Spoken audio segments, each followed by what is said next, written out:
Merci de m'accueillir encore une fois aujourd'hui.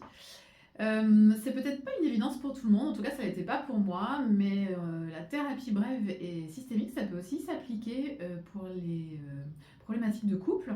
Oui. Et donc tu fais de la thérapie de couple et tu reçois des couples en séance.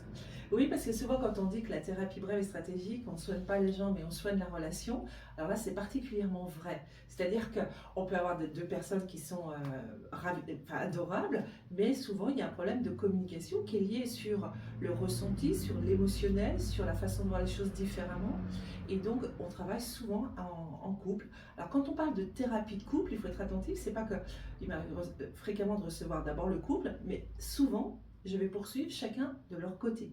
Donc Voilà. d'abord tu reçois le couple, Pour bien comprendre la demande voilà, du tu couple. fais un diagnostic, Exactement, c'est ça. Et puis après tu les reçois séparément. tout à fait. Ça permet quoi? Ça libère la parole de chacun? Alors, ça permet de libérer la parole surtout, d'entendre les émotions qu'ils ont en eux, que ce soit la colère, la tristesse, etc. Donc, on va travailler sur l'émotionnel. Et après, je vais travailler sur la posture qu'ils ont par rapport à l'autre. D'accord?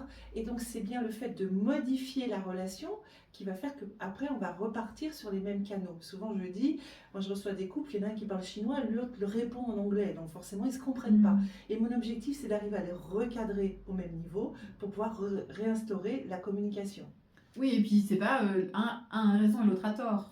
Non, ce que j'explique toujours au couple, et souvent les hommes qui sont un peu tirés par la femme pour faire la thérapie de couple, je leur dis que je ne vais pas je vais pas leur faire les juger ou quoi que ce soit. Oui, c'est pas un tribunal. Du Ouais, pas du tout. C'est que moi je pars du principe qu'on a chacun sa vérité.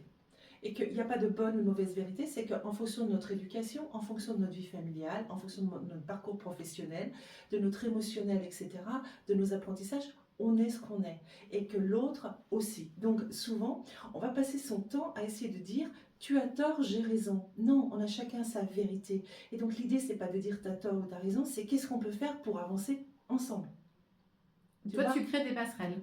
En fin de compte, j'essaie de créer des passerelles qui font qu'ils arrivent à s'entendre, à se comprendre et ensemble à trouver une solution. Voilà. Et c'est ça que j'essaie de leur apprendre à faire. Et non pas à chaque fois, je rencontre très souvent, mais c'est évident. Et l'autre dit, bah non, c'est pas évident pour moi. Et c'est ça, c'est vraiment cette notion de ce qui est évident pour l'un ne l'est peut-être pas pour l'autre. Et s'il n'y a pas de communication, si on ne comprend pas l'autre et si on ne prend pas l'émotionnel de l'autre par rapport à son vécu, à son éducation, etc., bah non, ça ne matche pas. Avec les plus belles intentions du monde, ça ne matche pas. Ok. Et quand on est en couple et qu'on rencontre des difficultés de communication, c'est quoi, toi, à ton avis,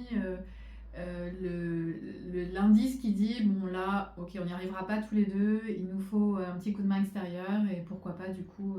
Alors, souvent, c'est ce que j'explique, c'est que pour moi, dans un couple, les disputes sont nécessaires. Pour moi, c'est ce que j'appelle les disputes qui vont se recadrer, puisqu'on est en perpétuelle évolution. Et se disputer ponctuellement, c'est plutôt un couple sain, dans ma vision du monde.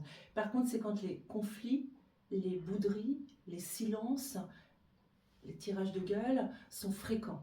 Là, à mon avis, c'est que là, c'est plus un recadrage ou un repositionnement, c'est une non-communication. C'est qu'on ne se comprend pas, on ne s'entend pas. Et là, je pense qu'après, il faut essayer, enfin moi, ça me paraît intéressant, je rencontre souvent des couples comme ça, où on va recréer, j'essaie de rendre de nouveau fluide la communication entre eux.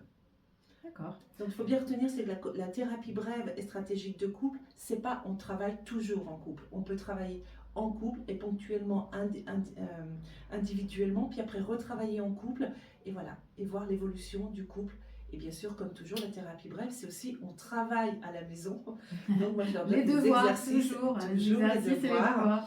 Et Et dans le couple, c'est assez drôle parce que le devoir est déjà une forme de communiquer entre eux. Ah, c'est chouette, voilà. D'accord.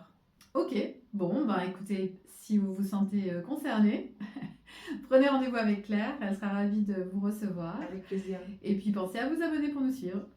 Au revoir.